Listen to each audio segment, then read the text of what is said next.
Go ahead. Do the intro, buddy. I'm not doing nothing. It's fine. Hello. And welcome back to the We Don't Want a Podcast. This is a show where two certified dipshits make uncertified takes about your favorite series. We are your hosts. I am Zach, and joining me as always, like a baby snail peeking out of his shell, it is Scotty motherfucking Westside. What is up, my guy? Often how I'm described, yeah. It's the pinky. You gotta go It's to the pinky, you're right, it's the pinky. Come on, class. Show the class. Like when we drink, you gotta do pinkies out, bro. Pinkies out. Pinky's out, true. Ooh, that's tasty. Ooh, is it? Okay, so Zach just showed me, and we just had this conversation about cocktails in a can. It's a thing. Which is now just a thing, and I feel like this phenomenon, because I see ads and shit about it everywhere. Was a Crown lemonade version, right? Whiskey lemonade, yeah. Interesting. It's great. My whole thing was like, why has no one thought to do this before? Was the general thought just like, oh, it's easy to pour lemonade and Crown together, so make it your goddamn self? Yeah. But then everyone realized we're all lazy. So time is money, man. Yeah, exactly. Okay. I'm just like baffled that it's taken this long, and now I see it everywhere. So yeah. Anyway, yeah. I'm glad it's good. This goes pretty hard, man. It's pretty great. It's good to know. Good to know. How are you doing, Scott? I'm doing well, man. Hey, you look good, man. Gee, thanks, Zach. I appreciate that. You know, it's good of you to say something. I really do appreciate it. No, I'm good. It's my days off. It's my weekend. It's actually the end of my weekend. I have been enjoying some nice competitive Smash Brothers. There's one of my favorite tournaments, Summit, going on currently, which is an invitational. It's a real fun tournament to watch. So nice. Yeah, I've been watching a bunch of that and just kind of hanging out, getting some chores done around the whole place, and then that's about it. What about you, bud? I'm good, man. Oh. You've been drinking whiskey and lemonade, my dude. I've taken a sip. Okay, yeah. Like you haven't killed the other 6 of those you have. No, I haven't. There's only 4 in a box. Oh, yeah, that's a bummer. $14. Okay, I sent you a picture of this, but I don't know. Have you tried that like Pepsi Nitro yet? No, I haven't. Oh my God! If anyone, I'm not even like the biggest just plain Pepsi guy, but there's like this Pepsi Nitro shit that absolutely slaps. And I had it once, and it also came in a package of 4. And now I can't find it anymore. I drank them, and it makes me It's because you let the secret out, and they sold out. Apparently I did, yeah. But they are good. It's very, like, creamy. It almost tastes like it's like a melted float or something. It's really good. Do like good. It creamy. Yeah, I know you love it creamy. Nice and creamy. Yeah, anything else going on? No, man. Honestly, keeping it creamy. Actually, you know what? I don't think we've talked about this on the pod, but I joined a pickleball league. Oh, that's true. Yeah. And we won our first game. We had our first game last week, and we won that shit. It's so we play in best of 3s, and we won 2 in a row. So. Nice. 2-0? Not that they like get knocked out or anything, but like they're done. They're not allowed to play pickleball ever again. Yeah, ever. For those who don't know what pickleball is or have never played it, first of all, shame on you. Second of all, it's super fun, and it's a very Caucasian sport. The fuck is that supposed to mean? No, it's just a super. You know what it is? It's a very old person sport, like legitimately. Like it's played. Yeah, but you're not like getting my old parents Mexican women pickleball. Playing that. They might. Yeah, your parents are old Caucasian people. This is a recent thing for them, but they did start playing pickleball. No, it's legitimately super fun. You should definitely try it if you get the chance. It's kind of like a smaller.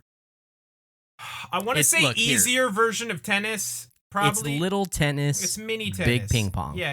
It's like medium ping pong. Yeah. Good you play it with paddles, with like a wooden paddle. Yeah. and kind of like instead of a racket, and you play it with a wiffle ball. Wiffle type ball. It's not exactly a wiffle ball, but yeah. It's great. It's so fun. It's not as athletic as tennis, so especially in doubles. Like singles, I feel all right. Singles, there's still a lot of running around, but doubles is the way to go. And yeah. It's but fun. it's way more casual. It's a beer league. Everybody's hanging out, having some drinks. That sounds super fun. Super casual. It's fucking awesome. So big fan. That has been a lot of fun. We've got another game in a couple days. Hell yeah. Trying to keep the streak alive. We're playing at 100% right now. So yeah, I mean 2-0. You got to keep that going. Yeah, so, dude. Big time. That's super fun. I am jealous of that. I wish. I mean, there probably are pickleball leagues around me. I should look into that, actually. You live in an area where that would definitely be a thing. I don't know what you're insinuating by that. But I'll take it. Neither do I. Fine. We are not here to talk about pickleball as much as that would please me. We're here to talk about Game of Thrones episode. Let's talk about pleasing Scott. Oh, keeping it creamy, as I like to say. Game of Thrones episode 38, The Mountain and the Viper. This is a memorable ass episode. Oh my god. And still, even yet, I rewatching it, I was like, man, I forgot that happened in this episode. Man, I forgot that happened in this episode. So it's so good. It's a very good episode, but here's my take, and this is not meant as a slight at all. Do not even hold on. Put a damper on this. This is not meant as a slight at all, but this episode, especially because of what happens at the end, I feel like what could that be? I don't know what it could be. Gets remembered and probably talked about a lot more. But as a whole, I think last episode, Mockingbird, is a stronger overall episode. Not to say this episode is bad, because it's not. This episode is great. But that was my takeaway, is like, wow, everyone talks about this episode as like a great episode, and it is. But that's just season 4, baby. Season 4 go hard. So yeah, that's just the standard of season 4. Exactly. And that's probably fair. You're right. I mean, it's I feel like we use this analogy like I can't remember if it was during House of the Dragon or something else, but like it's kind of like when people leave a movie theater after they've watched a bad movie, but the ending was epic. It's like they feel like it's great. They just like it's too recent, like recency bias. It sticks in your mind too, yeah. And not this is a bad episode, because it's not. This episode is incredible. Yeah. But no, I guess I see what you're saying. We get a lot more Daenerys stuff in this episode, so that's true. That probably. When you talked about that before, when you used that analogy about the movie was bad, but the ending was really good, I was trying to think of like what movies actually are like that. Rogue One. I would. Oh my god! Yes, I was literally about to say. I was like, oh, this is the Rogue One effect. It's the Rogue One effect, yeah, because you've seen that cool ass Darth Vader scene, and everybody thinks the movie is incredible. Took it right out of my fucking mouth. Yes, out of your asshole. That's what I do. Oh, keeping it creamy. The end of that movie is legitimately like hype and good. The rest of that movie fucking sucks. So thank you. There's our Rogue One hot take. What's so great about that is that I was about to say is that shouldn't even be considered a hot take. It shouldn't. It is absurd to me that so many people think that that's like the best Star Wars movie. Well, no one actually says that. They say the best Disney Star Wars movie, right? Well, okay, fair. Yeah. Which that is more reasonable. Still a wrong take, but way more reasonable. And I mean, I've heard people say that other than the original trilogy, that's the best Star Wars movie. I think Revenge of the Sith is fine. Revenge of the Sith is fine. I have a very soft spot in my heart for clones. I know. Of course you do. I know it's bad, but it's fun. It's because of the sand. It's not because of the sand. It's because of Detective Obi-Wan is what it is. That's fair. That's totally fair. Get that. Yeah. The prequels have such a weird spot in my heart because it was like, I loved them as a kid when I watched them. Then as I grew up, it was like everyone turned on them, including myself. And now I look back on them somewhat fondly. So they're a weird thing. Yeah. Anyway, let's dive into this episode. I'm going to start us off on the recap here. We begin with the wildlings attacking Molestown south of the wall. They kill everyone except for Gilly and Little Sam, whom Ygritte finds, but spares. At the wall, Sam is distraught. It's distraught, I say, thinking he's gotten Gilly and little Sam killed, but John, Ed, and Gren tell him she might have gotten out. John says that Castle Black will likely be attacked next, and they realize how little of a chance they have against the wildlings' overwhelming numbers. Bwah, bwah, bwah, bwah, bwah! Zach's favorite scene of all time alert! And we know why. Yes. Yes. In the east, the Unsullied taking a nice dip in the river, and Grey Worm takes a long look at the stunningly gorgeous scenery. It's just a beautiful river, you know? It is a beautiful river. Just a beautiful river. Danny tells Missandei that it doesn't matter. The Unsullied aren't interested in that because they don't have pillars and stones. But Missandei responds, "Have you seen me? He was definitely interested." No. He was interested. He was interested. Trust. Grey Worm later apologizes to Missandei, and they have a sweet little moment. It's a funny moment, by the way. Yeah. In the north, Ramsay gives Theon a pep talk and sends him to negotiate with the Ironborn that hold Moat Cailin. Most of the Ironborn are dead or dying, and Theon tells the commander that they will go free if they surrender. The commander spouts blood and then some nonsense about how Ironborn never surrender before he's promptly killed by the other Ironborn who then surrender. Ramsay flays and kills them all and tells Theon they're going to their new home. At the Eyrie, Littlefinger is being questioned by the Lords of the Vale about Lysa Arryn's death. Littlefinger claims it was a suicide, but the Lords of the Vale are doubtful. They bring in Sansa, who witnessed what happened, and she tells them the truth about who she really is, but lies about Lysa and her death, backing Littlefinger. Back east, Ser Barristan receives a letter from Lord Tywin with Ser Jorah's pardon for spying on Daenerys, and confronts Jorah about it. Daenerys has Jorah brought before her and gives him a chance to deny it, but he cannot. She says if she ever sees him again, she'll have him killed and banishes him from the city. In the north, Ramsay brings Roose the news of taking Moat Cailin from the Ironborn, and Roose rewards him by legitimizing him, making him Ramsay Bolton, not Snow. They ride to Winterfell. Back at the Eyrie, Littlefinger asks Sansa's... Spell check! Littlefinger asks Sansa why she lied for him. She tells him that she knows him better than the Lords of the Vale and is unsure what they would have done to her. Robin tells Littlefinger that he is scared to grow up and leave the Eyrie because he was sheltered so much by his mother. Littlefinger basically tells him tells him to carpe damn diem and stop being a little baby bitch boy. True! Then Littlefinger pops a hole in his trousers when a hot-ass goth Sansa walks in. And so did I. Yeah, two of Zach's favorite scenes of all time in this episode, actually. Oh my fucking god. Yeah. Elsewhere, in the Vale, Arya and the Hound arrive at the Bloody Gate. Great scene. Yes. Arya is big mad because she didn't get to kill Joffrey herself. The Hound is sure that Arya's Aunt Lysa will pay for her ransom, even though they've never met. At the gate, they are told that Lysa died 3 days ago, and that's the funniest thing that Arya has ever heard in her life. Big truth. In King's Landing, Jaime visits and chats with Tyrion before his trial by combat. Tyrion is understandably terrified about what will happen, and they have an incredible conversation. The bells toll, and Jaime wishes Tyrion luck as he is taken to where the combat will be held. Tyrion wants Oberyn to quit drinking and wear a helmet and shit, and he's like, nah, bro, I got this. Nah. The fight begins, and it is immediately apparent that Oberyn wants it to be a show. He constantly yells for the Mountain to confess to murdering his sister and her children. The fight goes back and forth till Oberyn gains the upper hand and stabs the Mountain through the chest, but he is not satisfied.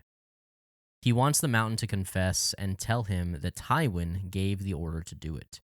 Oberyn loses focus, and the Mountain takes advantage. Very bad, difficult to watch. Things happen to poor Oberyn, and the fight is over. Tywin sentences Tyrion to death. To death. Boy. Spoiler, the end of that episode is still, after all these years, real tough to watch. Yeah, dude. After seeing it so many times, it is still just excruciating, but it is so fucked up, dude. I can't stand to see my boy Pedro Pascal be done in like that. It is rough. We will get to that in a bit, though. Let's start, as we do, with the the top part. So that first of all, this scene with the Molestown horse. Oh yeah, and so funny. And the Night's Watch brothers is very funny. The belching out the songs and the whole him having a tiny penis is just a good gag all the way around. Yeah, everybody loves small dick jokes. Everyone loves tiny dick. We especially do. But I do find this to be an interesting, like, character moment for Ygritte, where she spares Gilly. Yeah. Yep. Because, I think it's just some of the wildlings are like mindless savages, like the Thens. But Ygritte, Ygritte has a heart, and she's like, just a person, despite being a wildling. And I just think this is a cool moment for her, seeing Gilly and the baby and sparing them. So right. Yeah, I have to agree. I love when we get back to the Night's Watch after they've heard of this. Mm-hmm. This whole conversation with them at the table is amusing because Sam's reaction to everything it shouldn't be comedic, but it is kind of funny. Yeah. But also, like, it's tough to see how upset Gren is. I love that my guy Dolores is, kind of talking some sense. That's the thing that it was like the gloomiest one of the bunch is the one who's like being optimistic. Shouldn't have been there. Yeah, and no, but he's the one that first tells Sam, like, hey, she might still be alive. She might have gotten out. Right. She might be okay. He cares, man. He cares. He cares, and that shows. I love that he goes right back to being gloomy. Yeah. Right afterwards, because he's like, whoever dies last, be a good lad and burn the rest of us.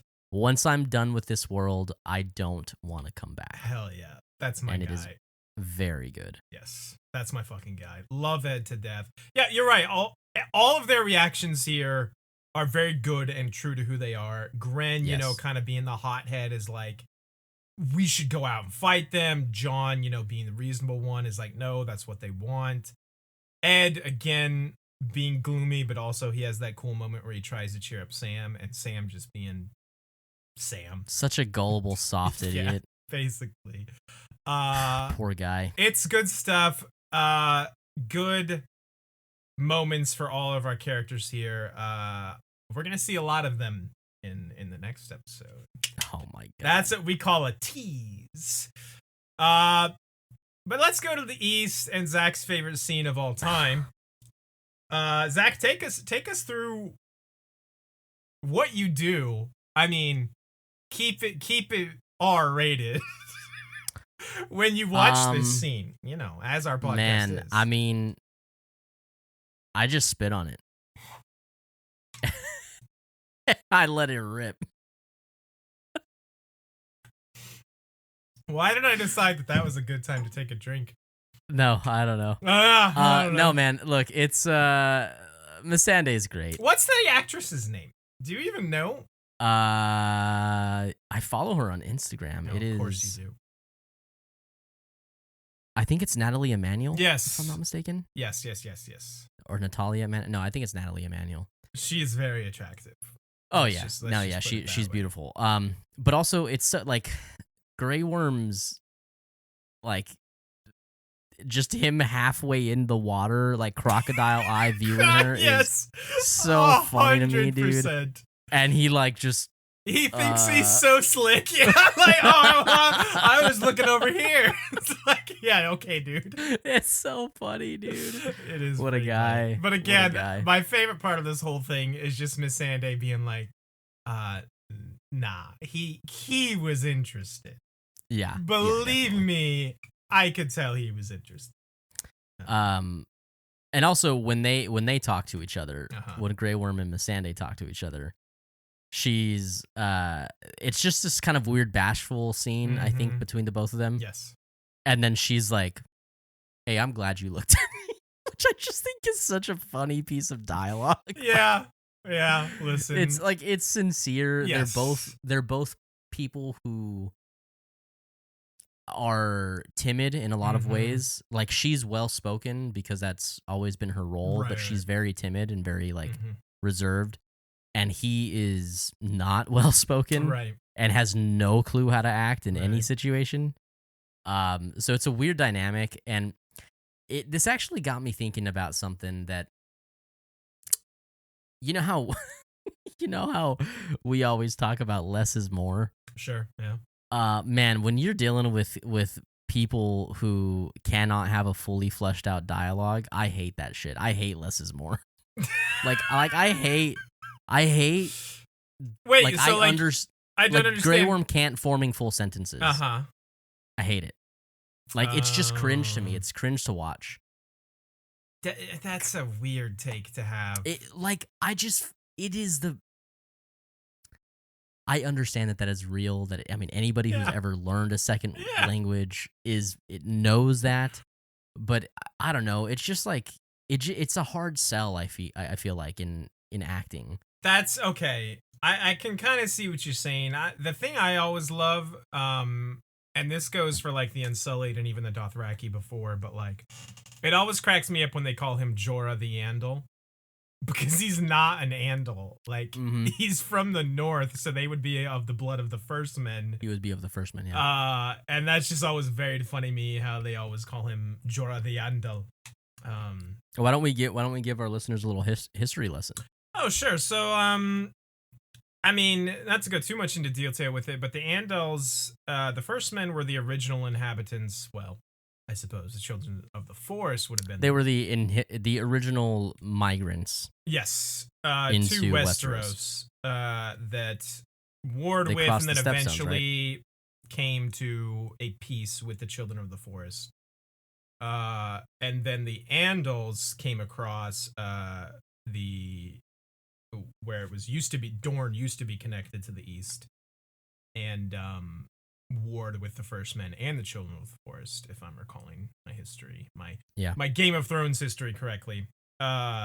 So yeah, Jorah being from the north, he would have the blood of the First Men, not of the Andals. But it's very funny that they call him that. So like if you're looking at the map of Westeros, from top to bottom is the three races of men that inhabit it. You have the First Men in the north. In the kind of middle-ish region, you have the Andals, which would be like the Lannisters, and like the Baratheons, probably like still Aryans too. and Baratheons. Yeah. And then the Rhoynar. And the Rhoynar. So whenever you hear them say like King of the Rhoynar, King of the Andals. Yeah, right. The Rhoynar are the Dornish. Yeah. Basically. Essentially, yeah. So essentially, yeah. But that's pretty cool stuff. It's good stuff. So this Ramsay Theon stuff. I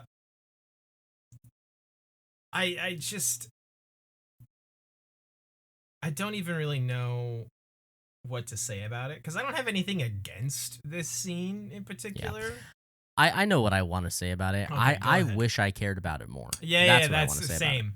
Same. Because like you think of House Bolton, House Stark, you think of like the ancient roots and like the feuds that they've had in the North, and all that is so cool and interesting.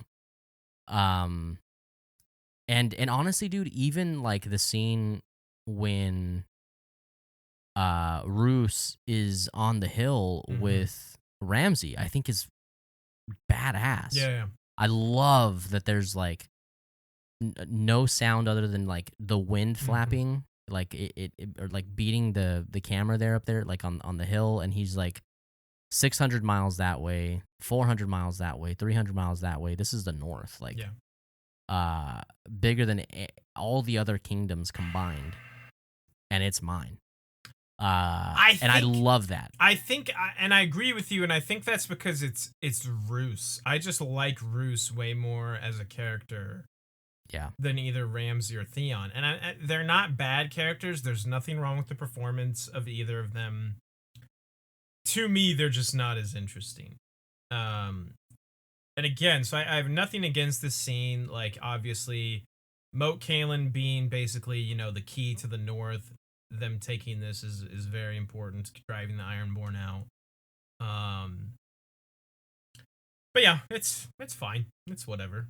Sure. Yeah. Ramsay just I really don't have a whole lot to say other than that. I don't either. Ramsay again just proving what a fucking asshole he is by promising them safe passage and then of course immediately flaying and killing all of them.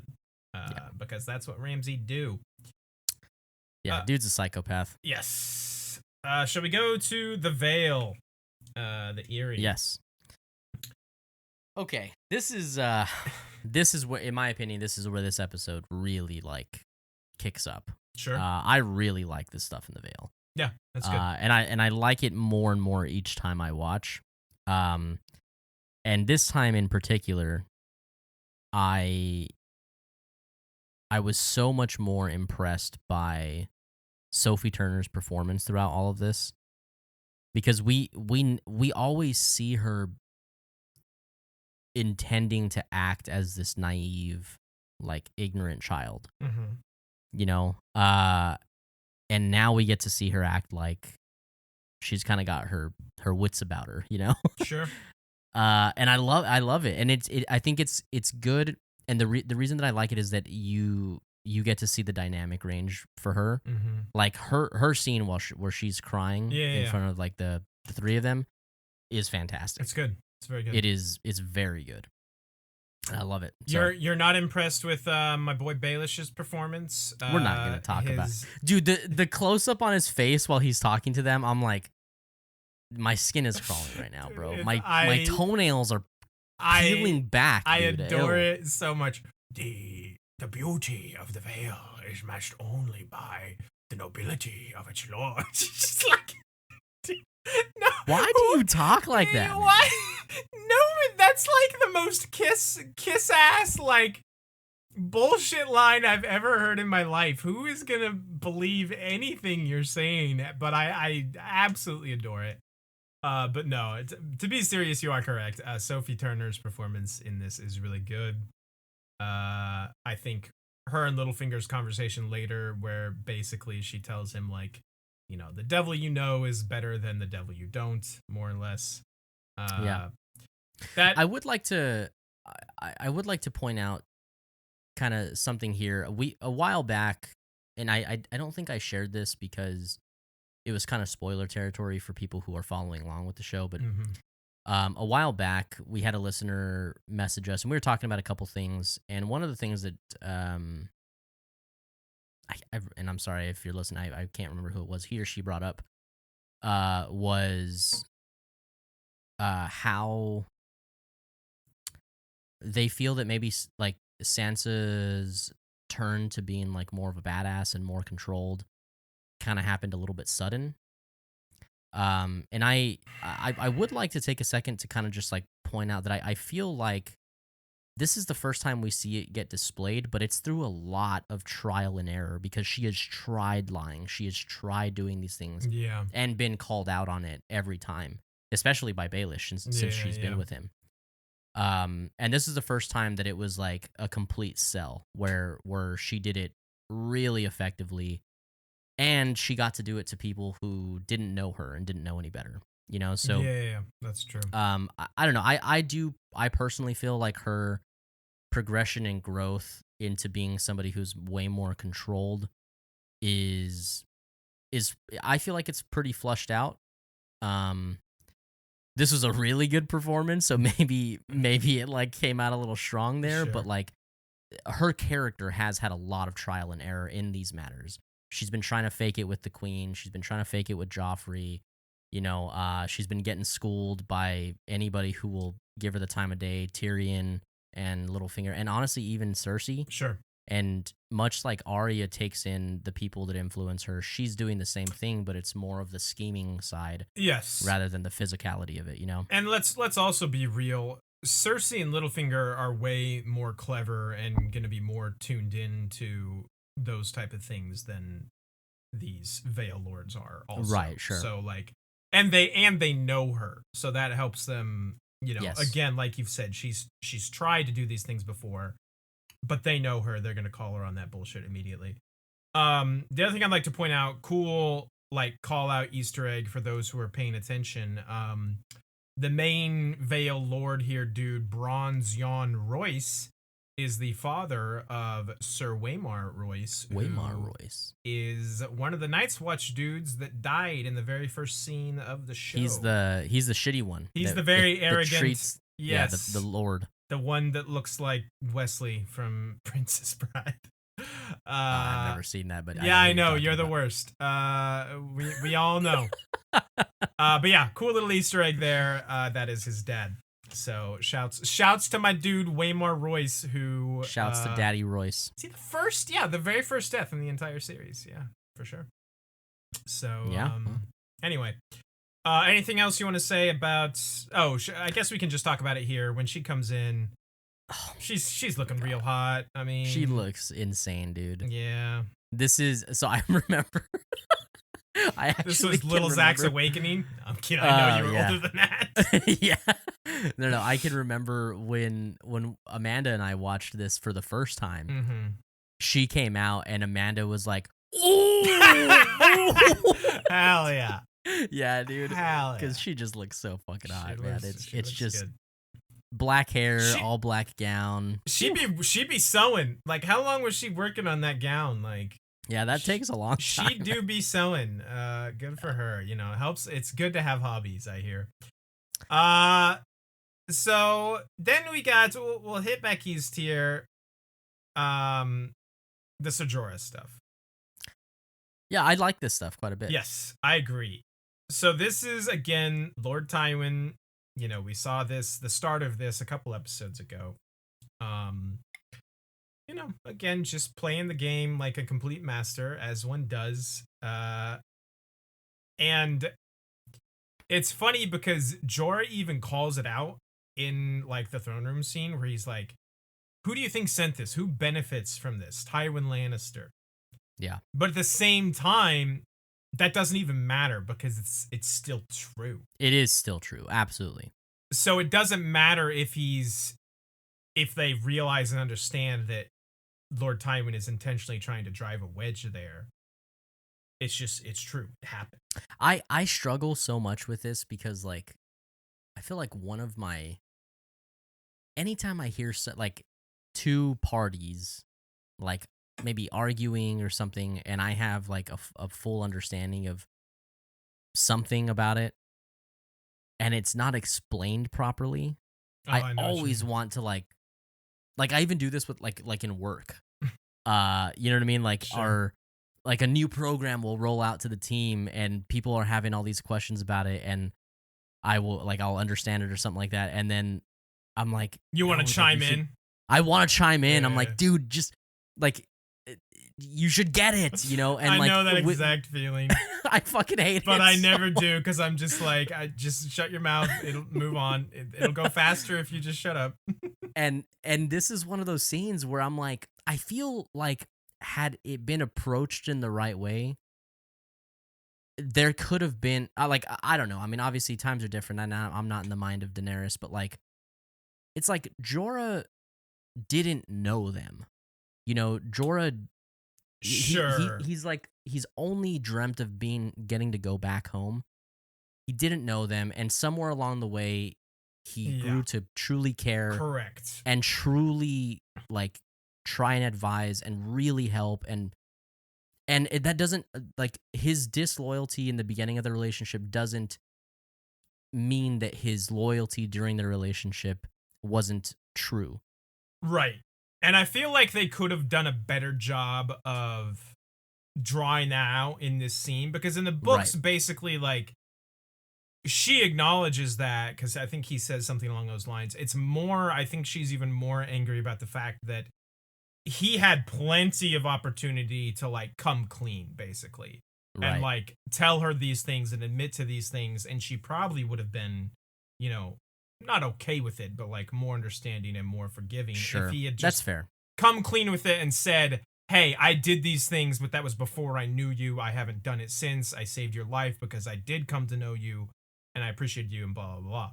Yeah. Now that it's come to light that it's like he's getting caught and now he wants to be like, oh, but you know, hey, I love you and all this stuff. That's I feel like what truly sets her off. And I do feel like they did a kind of a better job of, they probably could have done a better job in this scene here of making that part of it clear.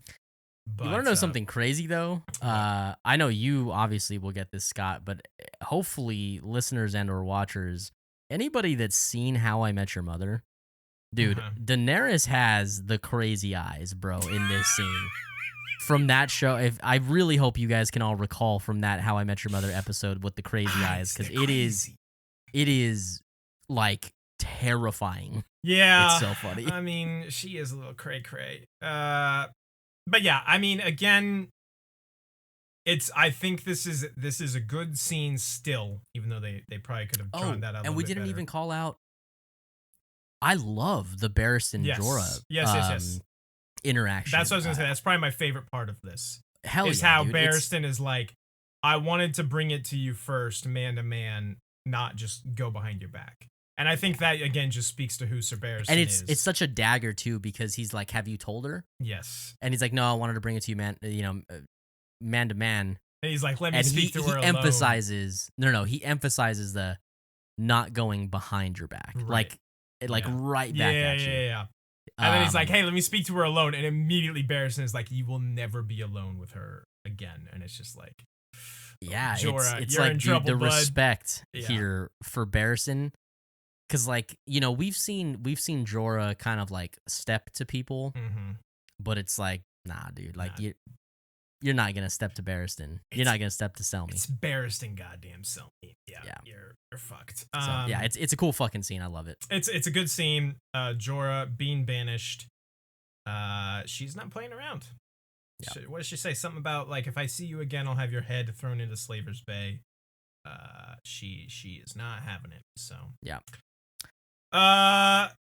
We went through all the eerie stuff. Blah blah blah. Well, we need to get to Arya and the Hound. Yes, correct. Very quickly. Oh my god, yes. I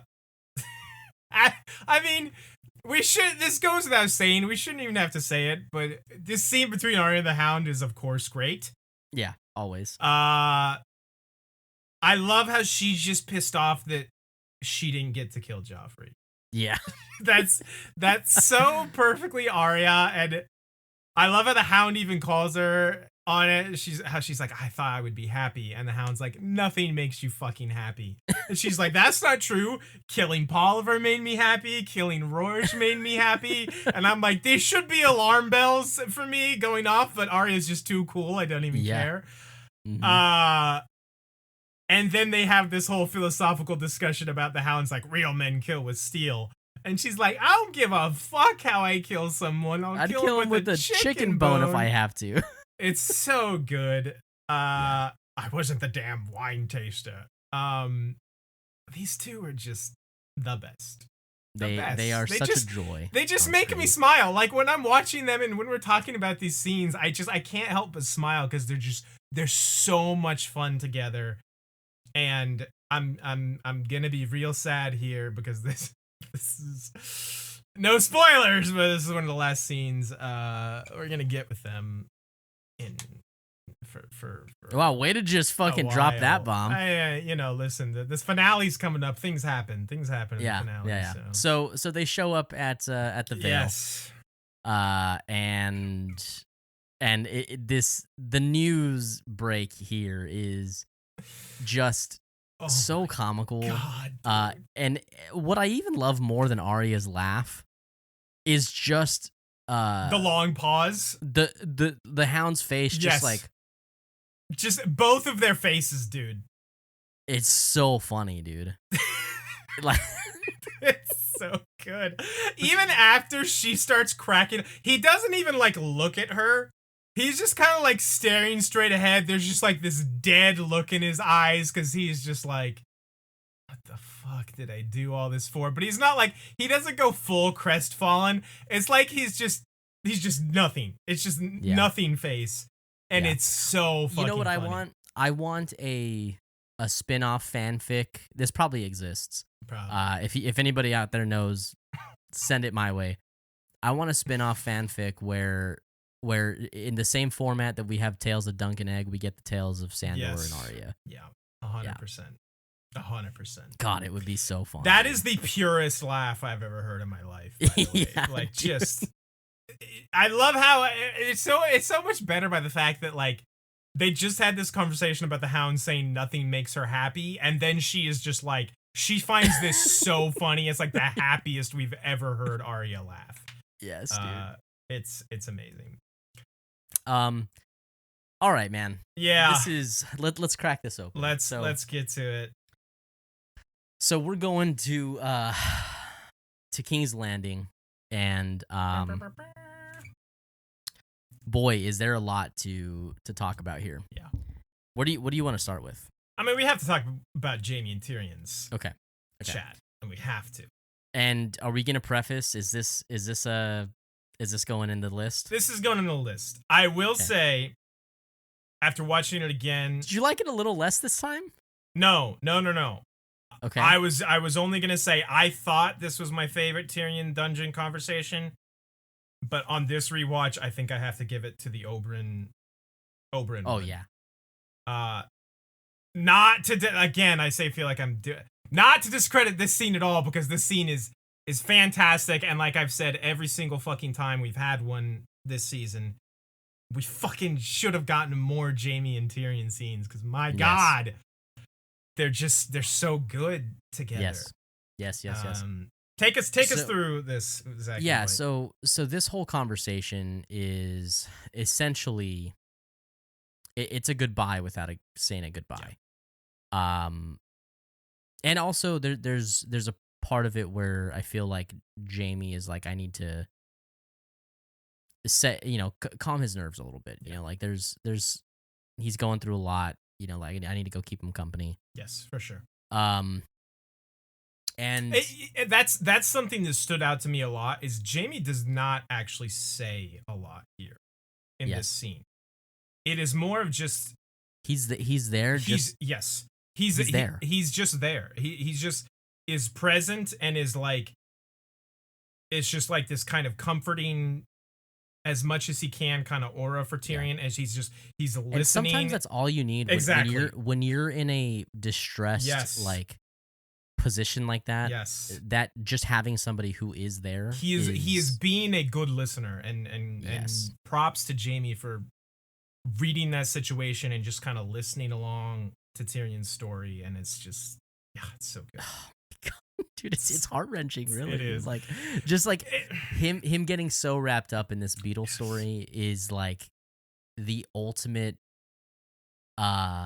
take me away from reality and let me live in this memory like feeling that I get. It's so good. Yeah. Because I don't even know how to articulate it. Yeah, because like the thing I was thinking about as he's telling the story, and maybe as we're talking about this, I'm changing my mind. This might be the best one.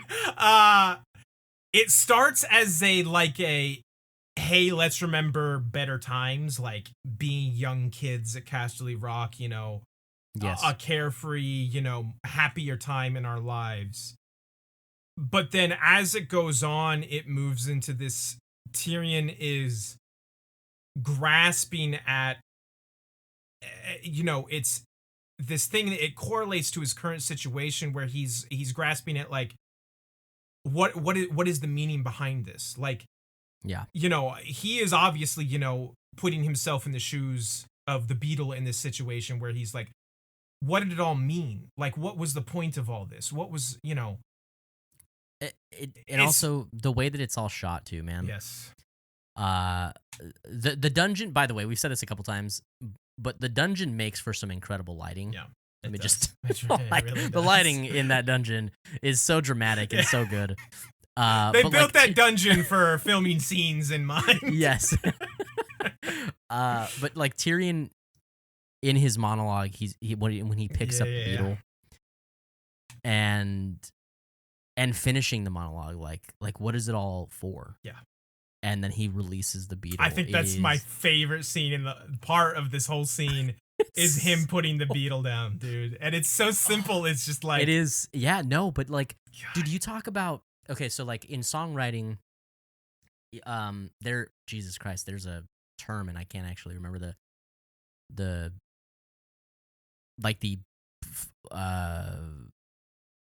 formal term or like the true term, but like it's basically where you like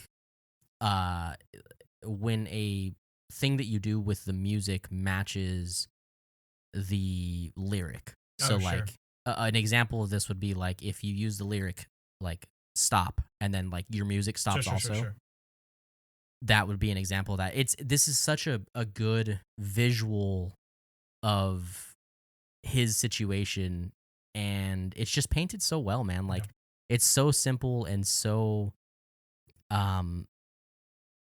easily overlooked, and and can easily just be somebody just, hey, enjoying this scene. They like these characters, they're watching it. But like when you really put yourself in the mind of Tyrion, this is heartbreaking, dude. Yeah, it truly is. He is trying so hard to make sense of it all. Yep. And he, in essence, just wants to be released the way that he just released that beetle. Yeah, it's, that scene starts with like so much, like just straight up fear. Like Tyrion, he goes through like almost all the stages of grief, like in this one scene. He's like like bargaining. He's like the Red Viper of Dorne. Like you don't get that nickname without it being being deadly and all this stuff. Right. And then he's like, oh, I'm gonna die, and just like. And then, like I said, I feel like the start of the story is such a him trying to like escapism, like yes, go back to those happier times, and they share this laugh about this cousin, and then the end, the way it resolves with him just asking Jaime like, what was the point? What was it all about? Yeah, and he becomes fixated on this story, and it's almost like in a real world situation, like. Maybe you can picture it like in a scene, or maybe you've done this, but like when you're really internalizing something and you're very upset about something, emotional or whatever it is, and like the way I picture it is like cleaning. You're scrubbing a single spot and you're like just fix it, and you're like just broken, dude. Like dude. I mean, in so much pain. This is what is happening. Is how I relate this scene with him being so fixated on this like beetle story and trying to get to the bottom of it. It's so good, dude. It's incredible. It so much. Yeah. I just have to call out one more thing real quick. When Tyrion is talking about all the different words for killing family members or whatever it is, Jaime very quickly calls out that there's no word for killing cousins. Like, and I'm like, maybe because we saw you kill your cousin. Maybe he's been thinking about that. I think that's exactly it. I think that weighs on Jaime more than we probably talk about. So I think that's a cool little thing they threw in there. Yes. Also, again, when you think about it, that he killed his cousin for a failed escape attempt, by the way. Like, he didn't even get away there. So big shouts to Jaime for kind of voicing his own probably inner demons there a little bit as well. Yeah. So it's a great scene, and then the bells toll. Yeah. And my God, dude, Jaime wishing him good luck as he leaves like crushes me. Just. And it truly looks like it crushes Nicola Coster-Waldau too. Yep. He is just so solemn and hurt by having to say good luck. It is. I love all the cuts we get to him during the fight, because there's like there's hopeful, like he looks hopeful at a time, like when Oberyn is winning, and it's like, oh man. Anyway. Yeah. So this fight is a whole thing. I mean, we're obviously not going to go step by step with the fight, but like a couple things that I think are noteworthy here is, first off, fuck the Grand Maester, Pycelle. So funny. Tywin just so motions to funny. the trumpet dude. Yeah. Just Come on, play come on, him man. off. It has so much, like, you know how they do at the Oscars when someone's acceptance speech is going on too long? They have the band start playing. Just like big energy of that where Tywin just like play him off. Get him off the fucking stage. And he's like, oh. It's so fucking funny, too. Yeah, it's great. And then we get a couple interactions before and during the fight. So there is this sexy fucking arrogance about Oberyn, He's and real the hot. way He's that so hot right he's now. so fucking hot, dude. Big time. The way that he's like with what's her name? Ilaria. Ilaria, yeah. I was about to say Obara. I was like, that's not right. My name is I am Obara Obara Sant. Sant. Yeah. Dude, I can't wait till we get to that. We'll have to do one of our like recap Yeah, readings yeah, like, yeah. like that. She's like, you're fighting that? Yeah. Nah. I'm gonna kill that. No, I'm gonna kill that. Yeah. fucking guy, dude. His arrogance is insane, and it is so like, I just want to be you, man. Well, for a just moment, for a time. Tyrion the Prophet, by the way, when he says you should at least wear a helmet. Oh yeah.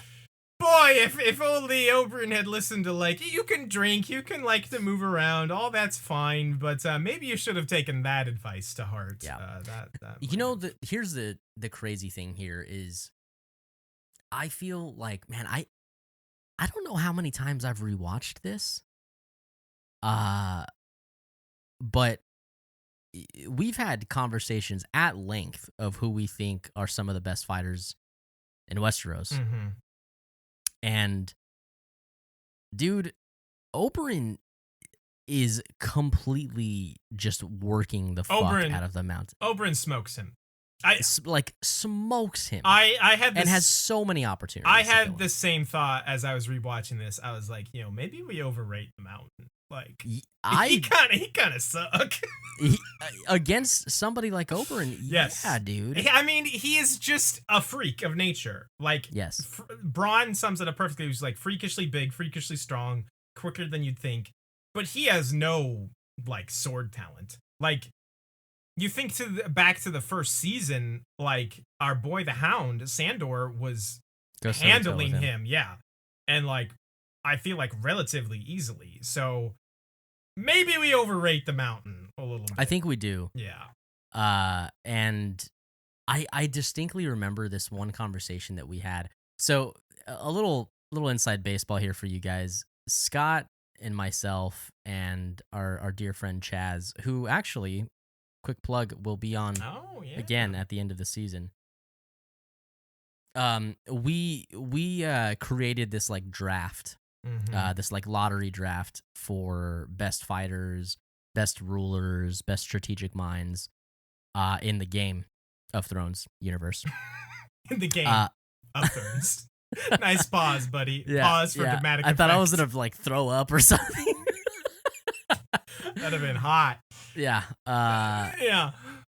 And one of us said like we have to remove some points for Oberyn because his arrogance needs to be accounted for in his fighting skills. This man's fighting skills are there, and he wouldn't have that arrogance if he wasn't, or I'm sorry, he wouldn't have that ignorance, I think is probably the better word, of the fight if it wasn't the mountain. This is a specific, very specific situation. Yes.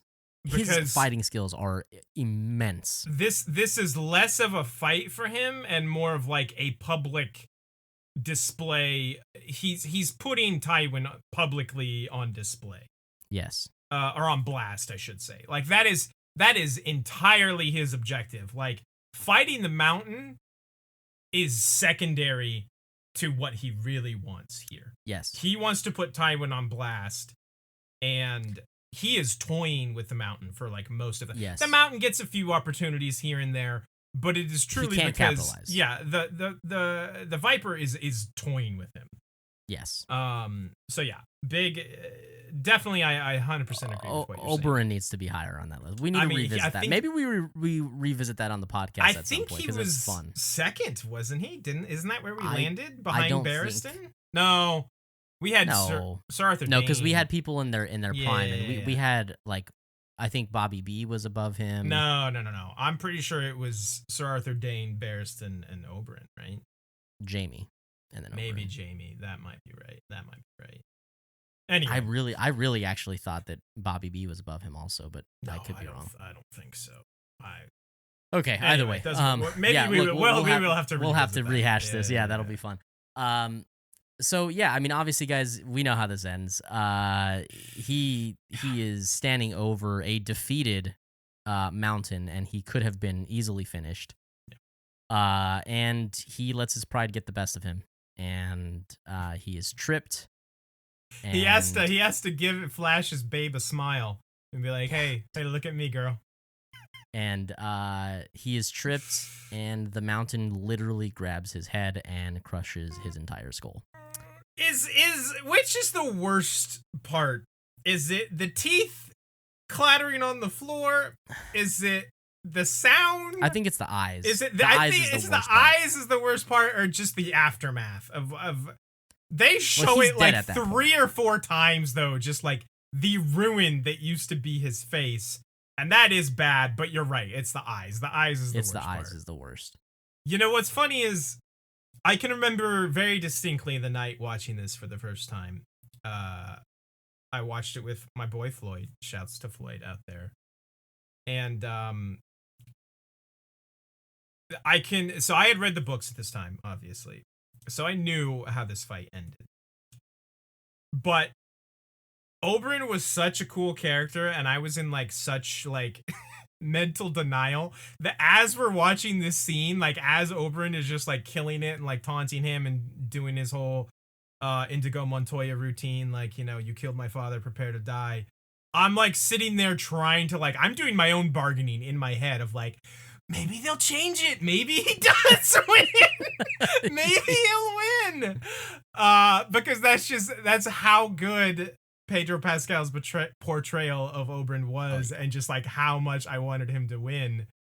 And I can remember that very distinctly watching this episode, just being like, well, maybe he'll win this time. Dude, that's hilarious, man. Like, just trying to rationalize that. Because, like, I mean, even knowing it's coming, yeah, it's still got to be tough to be like, I'm about to lose this guy. Yeah, you got to hope for that's not going to be the case, you know? It was. That was tougher to watch than I feel like even the Red Wedding. Because, again, knowing it was coming, I don't know what. I think I just like Oberyn more than Robin. How is it watching me when you know I'm going to be coming? Keep it creamy. That's all I'm thinking about.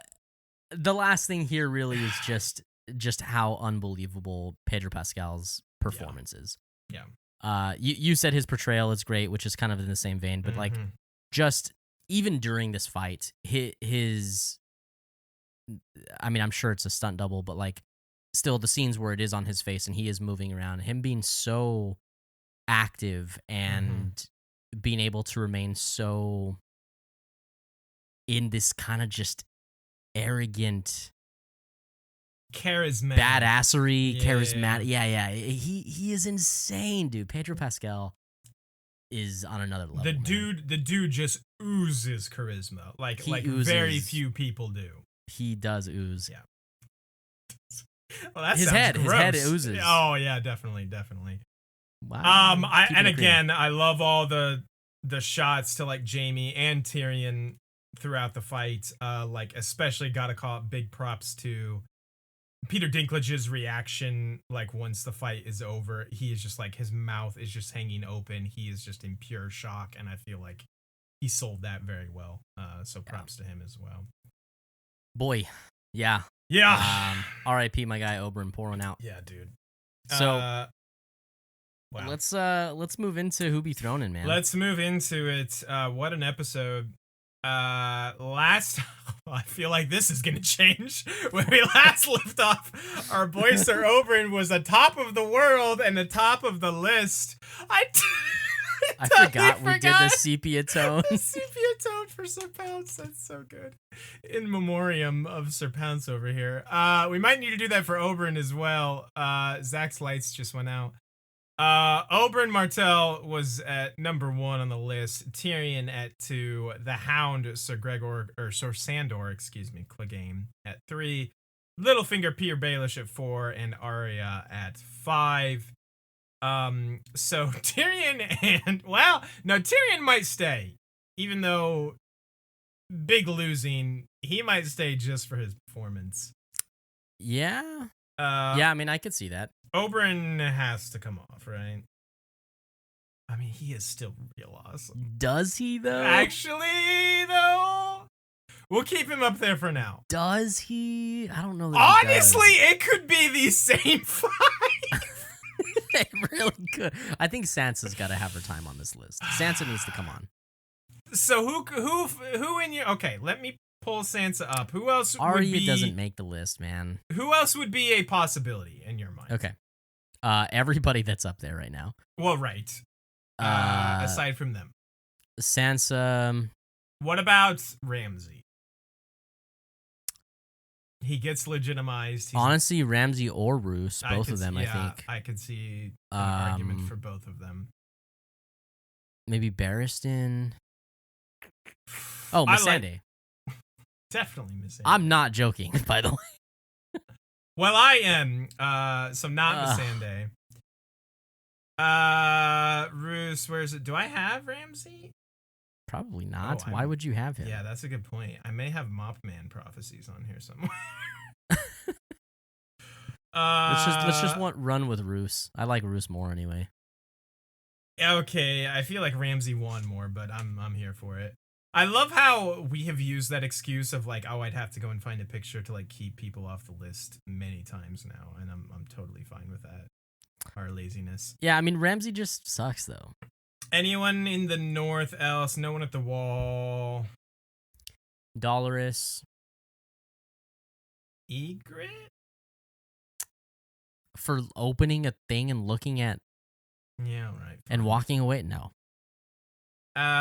Ghost. Definitely Ghost. Definitely Ghost. Now, I think we have to decide between these. I'm just running through my Danny list doesn't here. make it. Does Barristan make it? I do like. Is it too quick? It's too little. Yeah, I don't think he does quite enough. Okay. Oh, I do have Mop Man. That'll represent Ramsay on here. Okay. Man, I didn't think on first glance Oberyn there's no way he could make it, but maybe he does though. Does Tywin make it because he kind of got on that? I don't think so. No, because he's like, does Cersei get it because Cersei got what she wanted out of both of them are barely in the episode though, and he goes. I feel like times. I would. Yeah, Tywin does the whole playoff Pycelle thing, which is very funny. I feel like I want to reward badassery and like performances and good more than just, hey, this person had a good win when they were barely in the episode. To be fair, look, there's not a whole lot of like wins in this episode. Right. To begin with. Yes. Correct. And I don't think that the wins, in my opinion, are supersede as compelling as some of the performances that we get. In other situations, the wins might supersede, but this episode specifically, the performances vastly outweigh the wins. I agree completely. And losses. You know who we're forgetting is Jaime. Yeah, Jaime. I mean, I would performances. My trouble. I mean, Shit, he does have really a good need performance. A new picture of Jaime. My trouble with Jaime is that if he's there just for his performance, I don't think he holds a stone to any of the people on this list. And his is just kind of very quiet and subtle more than anything. Yeah. All right, that's fine. So you think Sansa has to make the list? I do. I love her performance. I love her turn. She also looks hot, but like that's not an actual argument, but she does look hot. I love Arya in this episode, but I think her and the Hound probably come down. Yeah, They're just I agree. in it too briefly. I fucking love them every fucking time. They're so great. So that pains me. Does Littlefinger stay? I mean, I feel like Littlefinger probably has one of the biggest wins, and again, his performance is just unmatched. I don't know. My God, I don't know off. what it's unmatched in, but it sure is unmatched in something. Some category throw somewhere. Throw him at 5. He is unmatched. Oh man. Does Tyrion go to 1 despite the fact that he was just sentenced to death? I mean, he's not dead yet.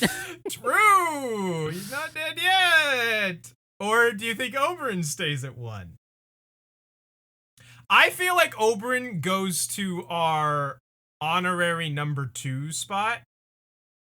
Because I believe this is where we have put most people who have died in a badass way at 2. I think we put Syrio at 2. And I think but this is the most badass, like... I don't know, dude. The other one I was gonna say, I think we put Yoren at 2. Yoren's death is pretty badass. Yeah, Yoren's I'm death pretty is sure we okay. put all right. Maester... I'm alright with that. So who's 1? Tyrion. It doesn't quite feel right putting Tyrion at 1. It doesn't. And nobody else feels right putting them at 1. So you think it's Oberyn? I still think it feels right to put Tyrion in.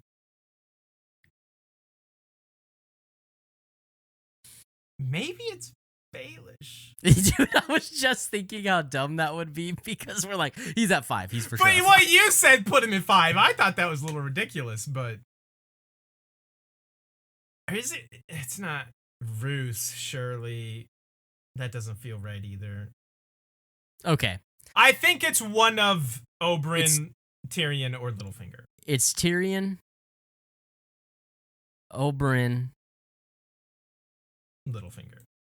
Littlefinger, Sansa, Roose. I was gonna say Roose, Sansa, but I can live with it either way. Roose is so barely in this episode. He's the Warden of the North, though. Yeah, but Sansa has a lot going for her now. She's learning to play the game. She saved Littlefinger. She looks hot as absolute shit. Yeah, I hope her trusting Littlefinger backfire on her or anything. You know what I'm saying? I cannot get this thing. He's snapping on me. Yeah, I'm just saying. I think it's so funny that in our live videos, you are constantly editing and altering the sizes of these fucking Shut the pictures. fuck up. It's so funny to me. It's so fucking funny to me. All I'm saying is, no spoilers. I hope this whole situation doesn't backfire on Sansa. No spoilers. No spoilers. This feels like a weird place for everyone to be, but I don't have any other... Yeah. No, I think this is it. Look, if anybody disagrees, join the Discord and talk some shit to us. You know what'll make everything all right? There we go. If we just put in memoriam, Sir Bally's not even dead. Oh my god. Okay, that is gonna do it for Who Be Throated, I guess. That is Tyrion at 1, Oberyn at 2. Who would have thought those two were number 1 and 2 this episode? Apparently we do. Littlefinger at 3, Sansa at 4, and our boy Roose at 5. And that is our list of characters, and you can suck it Scotty, if you don't like it. What do you rate this episode? Solid 8. I say 8.5. I almost went 8.5, but then I was like, I really kind of only like half of it. The rest Scotty of it, really does love himself a good solid 8, if you know what I mean. It's my favorite thing, some might say. Keeping it creamy. Keeping it creamy. Why is that our fucking new saying? I hate it. I love it, but I hate it. You got anything else, pal? I do not, in fact, have anything else. All right. Why don't you take us out? We appreciate the shit out of everybody for listening and or watching. If it's your first time here, be sure to hit that subscribe button and hit us up on the Twitter, Instagram, or Facebook at We Don't Wanna Pod. And if you're interested in joining the Discord and getting involved in all the shenanigans, we're keeping up weekly with House of the Dragon. We're talking Game of Thrones in there. A lot of good memes in there. A lot of good memes in there. Just shoot even us a DM. Even I'm in there sometimes. Yeah, Scott is actually interacting, kind of. Just shoot us a DM or an email, and we'll get you guys a link to join that Discord. That'd be awesome. We love you guys, and we will see you all next time. Bye-bye.